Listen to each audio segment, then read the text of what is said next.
9वां अध्याय 36 वचन में एक बहन के बारे में गवाही है, एक घटना है जिनका नाम क्या है?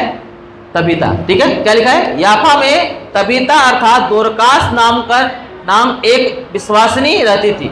क्या है? एक विश्वासिनी। विश्वासिनी एक का मतलब भक्ति में ही आता है। ठीक है, और आगे वह बहुतेरे भले भले काम और दान किया करती थी। वो बहुत से भले भले काम और दान किया करती थी। हेलो, क्या करती थी? बहुत से भले भले काम और दान किया करती थी।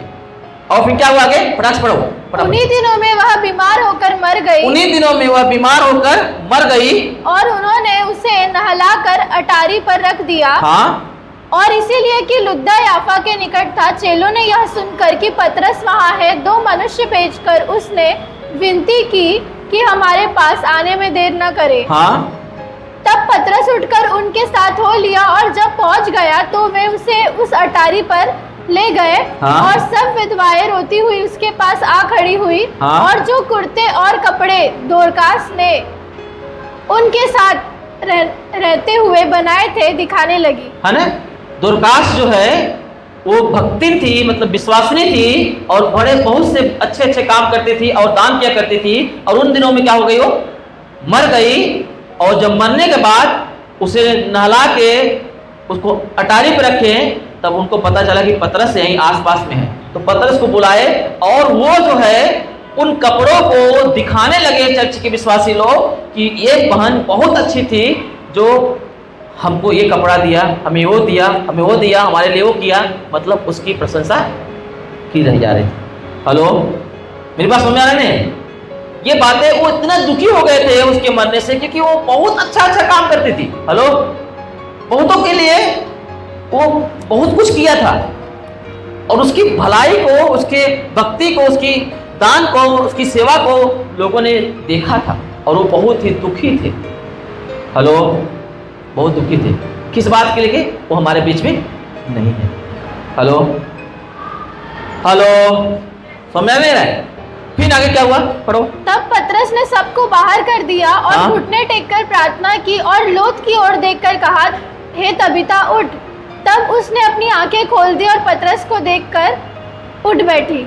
आमीन। पतरस को देख के क्या हुई? उठ बैठी, है ना? पतरस ने उसे जिंदा किया। क्या बोला? हे तबीता उठ। और उठ के क्या हो गई? बैठ गई। मेरी बात समझ में आ रहा है? ये घटना हम वहां पे देखते हैं। एक बहन जो है वो मसीही जीवन है, कैसे जीना चाहिए, उस कलीसिया के लिए आदर्श ठहरी। हेलो, जब वो मर गई तो उसकी चर्चा कर रहे हैं लोग कि उसने कितना अच्छी थी वो। हेलो, आपकी मृत्यु, आपका बलिदान, आपका मरना, आपका जी उठना लोगों के लिए क्या करे? महिमा और उद्धार का कारण बने। आमीन। लोगों को सुधार का कारण बने, एक आदर्श बने। आमीन। वहां पे हम देखते हैं कि पतरस उसने जिंदा किया, है ना? वो एक इस बात को साबित कर रहे हैं कि एक दिन परमेश्वर दया करेंगे हमारे उन्हीं कामों को। जब पतरस ने, जब उसको बताया गया कि वो इतनी अच्छी थी, भले भले काम करती थी, दान करती थी, और हमारे लिए कितने सारे कपड़े बनाई, विधवा होने के बावजूद भी हमारी मदद किया उसने। जब ऐसा सुन के पतरस ने बात को सुना, वो शायद उसे तरस आया और उसने क्या किया? उसे जिंदा किया। क्या किया? जिंदा किया। तो क्या हम जो मसीह के चाल चलन में होके बहुतों के लिए आदर्श बन रहे हैं, दूसरे के लिए दया कर रहे हैं, दूसरे को उद्धार पाने के लिए हम मेहनत कर रहे हैं, अगर हम मर जाएंगे तो क्या परमेश्वर हमें नहीं उठाएगा? हेलो, एक मनुष्य ऐसे कामों को देख के दया कर रहा है मसीह का, तो बाइबल बताती है कि हम भी जी उठेंगे। आमीन। पौलुस क्या बोलता है पता है? हम पूरा वचन नहीं निकालेंगे, आपको हम बता रहे हैं। पहला कुरिन्थियों की किताब 15 अध्याय में पूरा अध्याय पुनरुत्थान के बारे में है। वहां पे पौलुस जो है 15 अध्याय का 51 वचन में बोलते हैं, एक मैं रहस्य की बात तुमको बताता हूं, एक रहस्य की बात। हम लोग नहीं सोएंगे, मतलब नहीं मरेंगे, हम बदल जाएंगे। हेलो, पर ये कब होगा पता है? जब ये नाशवान शरीर अविनाश को पहन ले, ये मरनहार शरीर अमरता को पहन लेगी। हेलो, तब ये बात प्रूफ हो जाएगा, मतलब ये शरीर मर जाएगा और हमें वो शरीर मिलेगा जो अमर है, जो नहीं मरने वाली है। हेलो, ये रहस्य की बात है जो पौलुस बता रहे हैं कलीसिया, कुरिन्थियों की कलीसिया को। मेरी बात समझ आए? आज यही बात बता रहा हूं, जो मसीह में मर जाएगा ना, जिसकी मृत्यु परमेश्वर की दृष्टि में अनमोल ठहरेगी, वो व्यक्ति अब कैसी दशा मरा पता है? वो नाशवान दशा में मरा, वो अविनाशी दशा में जी उठेगा, वो मरणहार दशा में मरा है, वो अमरता के लिए वो जी उठेगा। ये है भक्तों की साइन, ये है सच्चे भक्तों का पहचान। वो मरने के लिए सोचते हैं, ये शरीर जो मरणहार देह है ना, इसे कैसे भी मसीह के लिए बो दूं। हेलो, जैसे गेहूं को बोते हैं ताकि और गेहूं मिले और बढ़े, ऐसे ही ये शरीर, मरणहार शरीर हम इसलिए मारना है ताकि उत्तम, एक अच्छा, ताजा, एक महिमामय जीवन उत्पन्न होने पाए। आमीन। अमर जीवन उत्पन्न होने पाए। इसलिए याद रखना, आपका ये जीवन मरना जरूरी है, बोना जरूरी है।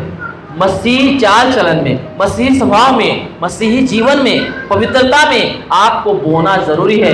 आप परमेश्वर के काम करने से पीछे ना हटें, क्योंकि वही है जो आपको उत्तम मृत्यु में लेके जाएगा, वही है जो आपको, है ना, अनमोल मृत्यु में ले जाएगा, जो आपको अमरता का देह देने के लिए मदद करेगा। आमीन। क्या करेगा? अमरता का देह देने के लिए मदद करेगा। मेरी बात समझ में आए? रोमी की किताब में 8 अध्याय में बाइबल बताती है, जो आत्मा यीशु के अंदर था, हेलो, जो आत्मा यीशु के अंदर था, अब वही आत्मा हमारे अंदर है। तो जैसे यीशु मसीह मर गया, फिर जी गया, फिर कभी मरने का नहीं है, वैसे हम भी जब मर जाएंगे फिर हम एक बार जी उठेंगे। वही आत्मा हमें भी उस मृत्यु से निकालेगा, हमें भी वो अमर देह देगा, फिर हम कभी मरने वाले नहीं रहेंगे। मेरी बात समझ आ रहा है आप लोगों को? परंतु वो आत्मा होना जरूरी है। इसीलिए उसी अध्याय लिखा है, जिसके पास परमेश्वर का आत्मा है वही उसका जन है, जिसके पास परमेश्वर का आत्मा नहीं वो उसका जन नहीं है। इसीलिए परमेश्वर ऐसे भक्त को ढूंढता है जो उसकी आराधना आत्मा सच्चाई से कर सके। हेलो, तो सच्चा हो, जो पवित्र आत्मा से परिपूर्ण होने वाला व्यक्ति हो, पवित्र आत्मा से अलग होने वाला व्यक्ति नहीं हो। मेरे पास समझ में आए? और वो परमेश्वर के कार्यों के लिए मरना जानता हो। आमीन। खुद को बोना जानता हो, है ना, ऐसा व्यक्ति फिर से जी उठेगा, उसे एक महिमा की देह मिलेगी। ये बात जो है बाइबल बताती है। मेरी बात समझ में आ रहा है आप लोगों को? यीशु ने बोला, जो मेरे पीछे आना चाहे वो अपने आप से इनकार करे, अपना क्रूस उठाए और मेरे पीछे हो ले। मैं तुमसे बोलता हूं, जो अपना प्राण बचाना चाहेगा उसे वो खो देगा, और जो मेरे कारण अपना प्राण होता है उसे बचा लेगा।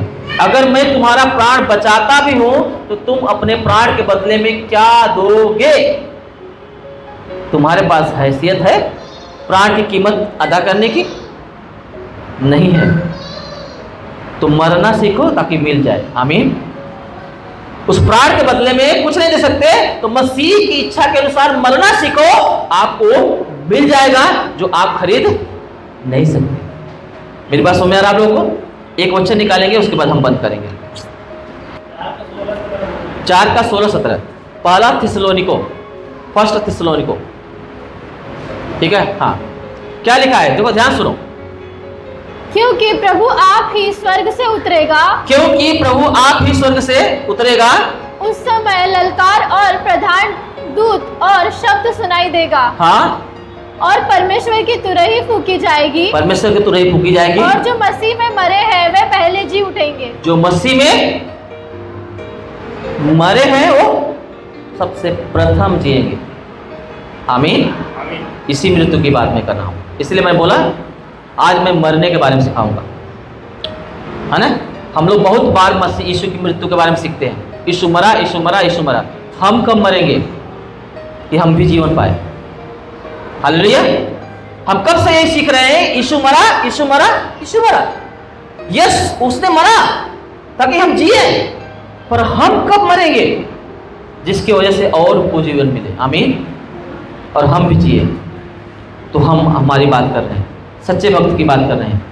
जो सच्चा भक्त है उसकी बात कर रहे हैं। वो मैं भी हो सकता हूँ, आप लोग हो सकते हो, मैं भी नहीं हो सकता, आप भी लोग हो सकते। वो प्रभु जानता है सच्चा भक्त कौन है। ठीक है, तो क्या लिखा है? क्योंकि प्रभु आप ही स्वर्ग से उतरेगा, उस समय ललकार और प्रधान दूत का शब्द सुनाई देगा और परमेश्वर की तुरही फूंकी जाएगी और जो मसीह में मरे हैं वे पहले जी उठेंगे। और आगे क्या लिखा है? तब हम जो जीवित और बचे रहेंगे, तब जो हम जीवित और बचे रहेंगे उनके साथ बादलों पर उठा लिए उनके जाएंगे, साथ बादलों पर उठा लिए जाएंगे कि हवा में प्रभु से मिले। हाँ। और इस रीति से हम सदा प्रभु के साथ रहेंगे। इस रीति से हम सदा प्रभु के साथ रहे। आमीन।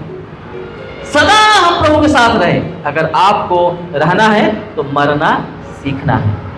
आप नहीं मरते हो तो नहीं जियोगे। हेलो, जो मसीह में मरे हैं वो जी उठेंगे। जो अपने आप को कुर्बानी के लिए तैयार नहीं करते, बलिदान नहीं करते, संसार की चीजों में लिप्त रहते हैं, वो डुप्लीकेट जीवन है। उससे बचो प्रियो। क्या करो? बचो। मसीही जीवन लालच और संसार के जैसा नहीं है। पतरस ने मनुष्य के जैसा विचार किया, संसार के जैसा बात किया। यीशु ने सीधा बोला, शैतान दूर हो जा मेरे नजरों से। हम उसकी एक्टिविटी में नहीं आना है। हम परमेश्वर की संतान हैं। पिछले हफ्ते मैंने ये बात बताया था, हम ज्योति की संतान हैं। किसकी संतान है? ज्योति की संतान है। हमें ज्योति में रहना है और हम उसके पद चिन्हों पे चलना है। आमीन। जो हमें हमारे लिए आदर्श बन गया और वो चाहता कि जैसे उसने हमसे प्रेम किया, हम भी उन लोगों के लिए प्रेम करें जो हमारे आसपास लोग रहते हैं। आमीन। संसार के लोग जो पाप और बुराई में धंसे हुए हैं, उसे प्रेम करें और उन्हें बाहर निकालने के लिए उनके लिए बलिदान करें, मध्यस्थी करें, प्रार्थना करें, सेवा करें, खुद को मसीह के सामने लेके आए कि प्रभु उनका उद्धार करे। चाहे वो पीड़ा हो, हमें दुख हो, सताव मिले, परंतु हम उनका उद्धार देख सके। आइए अपने आंखों को बंद करेंगे, सर को झुकाएंगे। एक सच्चा भक्त, एक सच्ची भक्ति का जीवन क्या होता है और ऐसे व्यक्ति का जो मृत्यु है परमेश्वर की दृष्टि में अनमोल क्यों बताया गया है, आज हमने वो बातों को सीखा है। हम सचमुच में वो सच्चे भक्त हैं? क्या हम डुप्लीकेट जीवन जी रहे हैं? क्या हम भक्ति का भेष धारण किए हुए हैं और परमेश्वर की शक्ति के अनुसार जीवन नहीं व्यतीत कर रहे हैं? हम अपनी बुद्धि ताकत पर भरोसा करते हैं, अपना दिमाग लगा के हम अपनी सफलता को प्राप्त करना चाहते हैं। हम कौन सा जीवन जी रहे हैं? प्रभु बोलता है वो ऐसे सच्चे भक्त को ढूंढ रहा है जो उसकी आराधना आत्मा सच्चाई से करे। वो ढूंढता है ऐसे लोगों को जो प्यासा हो परमेश्वर का, जैसे हिरनी जल के लिए तरसती है, हाँफती है, कांपती है, ढूंढती रहती है जल को। ऐसे बाइबल बताती है हम यहोवा के लिए प्यासे रहना चाहिए, वो तड़प रखना चाहिए। वो प्यास नहीं है तो हम तृप्त नहीं किए जाएंगे, हम सच्ची भक्ति के कैटेगरी में नहीं आ पाएंगे, हम पवित्र आत्मा के बहाव में, तृप्ति में नहीं आ पाएंगे। जो हमें चाहता है प्रभु कि हम उसमें पवित्र आत्मा से परिपूर्ण होके और उसकी आराधना आत्मा सच्चाई से कर सकें। ऐसे हमें भक्त बनना है प्रियो। अगर हमारे अंदर ऐसी कुछ एक्टिविटी है जिस वचन के अकॉर्डिंग नहीं है, प्रभु चाहता है कि आज भी मन फिराए, मत डुप्लीकेट जीवन जिए। आज रोज के रोज लोग मृत्यु को जा रहे हैं, मरते जा रहे हैं, पर उनकी मृत्यु परमेश्वर की दृष्टि में अनमोल नहीं है। उनके स्थान पे हमारा नाम न आने पाए, हमारा नाम एक अनमोल मृत्यु के स्थान में आए, कैटेगरी में आए। हमें ऐसा जीवन, ऐसे मृत्यु का परमेश्वर हमारे जीवन से उम्मीद रखता है कि हम प्रभु के लिए जिए, उसके लिए काम करें, उसके लिए कुर्बान करें। बाइबल बताती है कि तुम परमेश्वर को अपने पूरे मन, अपने पूरे बुद्धि, अपने पूरे प्राण, अपनी पूरी शक्ति से प्रेम करो। तुम खुद से ज़्यादा प्रेम करो यीशु को। तुम्हारी जो ताकत है उसको इस्तेमाल कर दो प्रभु के लिए, इतना प्रेम करो।